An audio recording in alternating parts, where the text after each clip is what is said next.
तो सुबह के 11:30 बज चुके हैं। देख रहे हैं आप आज तक और मैं आपके साथ आशुतोष चतुर्वेदी। देखिए, महाराष्ट्र में चुनावी प्रचार में अब उत्तर प्रदेश की तर्ज पर बटेंगे तो कटेंगे के नारे गूंज रहे हैं। महाराष्ट्र के स्थानीय मुद्दे अब पीछे छूटते हुए दिख रहे हैं। ध्रुवीकरण की कोशिश तेज है। अब एकता को सुरक्षा से भी जोड़ा जा रहा है। हालांकि महायुति में इस तरह के प्रचार को लेकर अंदरूनी तौर पर आवाज भी उठ रही है।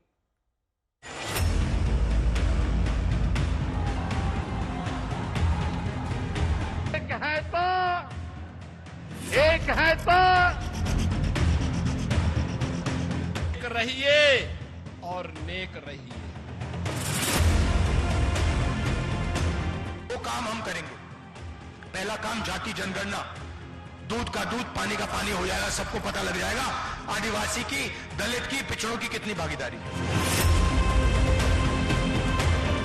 महाराष्ट्र का सियासी समर चरम की तरफ बढ़ रहा है और इसके साथ ही यहाँ के स्थानीय मुद्दों पर कुछ नारे हावी हो रहे हैं।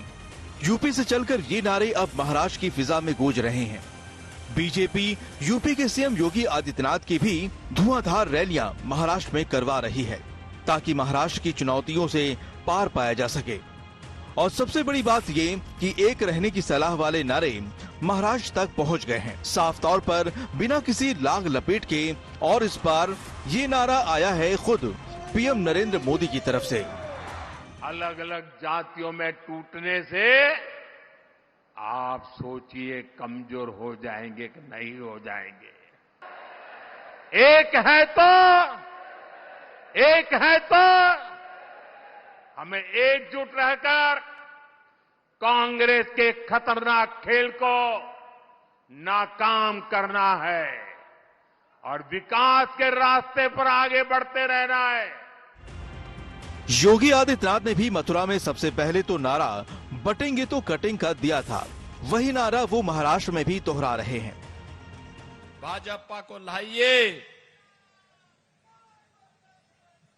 एक रहिए और नेक रहिए। मैं तो बार बार कहता हूं, देश का इतिहास गवाह है, इस देश का इतिहास गवाह है। जब भी जाति के नाम पर, क्षेत्र के नाम पर, भाषा के नाम पर बंटे हैं तो निर्ममता से कटे भी हैं। आखिर महाराष्ट्र में भी बटेंगे तो कटेंगे और एक रहने पर ही सुरक्षित रहने को नारों की गूंज क्यों सुनाई दे रही है? इसकी सबसे बड़ी वजह यह है कि बीजेपी को हिंदू वोटों के बंटने का डर है। 2014 के मुकाबले 2019 में ऐसा हो चुका है और इसीलिए बीजेपी इस बार चाहती है कि किसी भी सूरत में हिंदू वोटों में आदिवासी और दलित के नाम पर बंटवारा न हो, जो कि अगर ऐसा हुआ तो जीत की राह मुश्किल हो सकती है।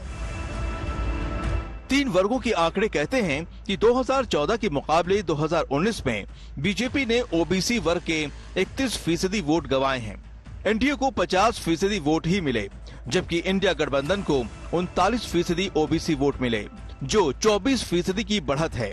बात आदिवासियों की करें तो 2019 में एनडीए को 35% वोट मिले, जो 3% की गिरावट है। इंडिया गठबंधन को 55% आदिवासी वोट मिले, जो 6% की बढ़त है। इसी तरह दलितों के एनडीए को 35% वोट मिले, जो 16% ज्यादा तो है, लेकिन 2019 में इंडिया गठबंधन को 46% दलित वोट मिले, जो पूरे 2014 के मुकाबले में 30% ज्यादा है।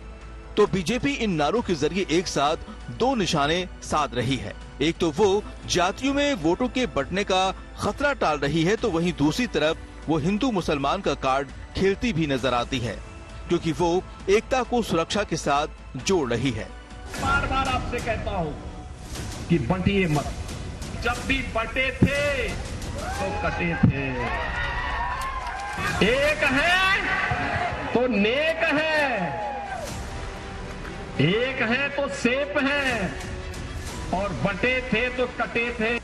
बीजेपी और एकनाथ शिंदे की अगुवाई वाली शिवसेना के नेता भी कह रहे हैं कि योगी आदित्यनाथ जो दावा कर रहे हैं वो पूरी तरह सही है। आदित्यनाथ भी कह रहे हैं, आदित्यनाथ भी कह रहे हैं। हाँ, तो नहीं, अगर आप देखो, अगर आप बिखर जाते हैं तो कमजोर हो जाते हैं, अगर आप एकजुट होते हैं तो मजबूत होते हैं। अजीत दादा भी आज नहीं समझ रहे, आगे समझ जाएंगे इस चीज को कि एकजुटता में ही ताकत है। बीजेपी को हिंदुत्व वाली पिच ही महाराष्ट्र में सबसे माकूल लग रही है। क्योंकि यहाँ मुकाबला दो तरफा नहीं है, हर पार्टी के अपने वोट बैंक हैं। एनडीए में ही शिवसेना से लेकर अजित पवार तक के अपने वोट हैं। दूसरी तरफ इंडिया गठबंधन में कांग्रेस से लेकर एनसीपी और उद्धव वाली शिवसेना के भी अपने अपने इलाके हैं, जहां वो मजबूत हैं। एक किस्म का क्षेत्रवाद है जिसमें हिंदुत्व और जाति से ऊपर उठकर एकता ही बीजेपी का मंत्र बन गया है। ब्यूरो रिपोर्ट, आज तक।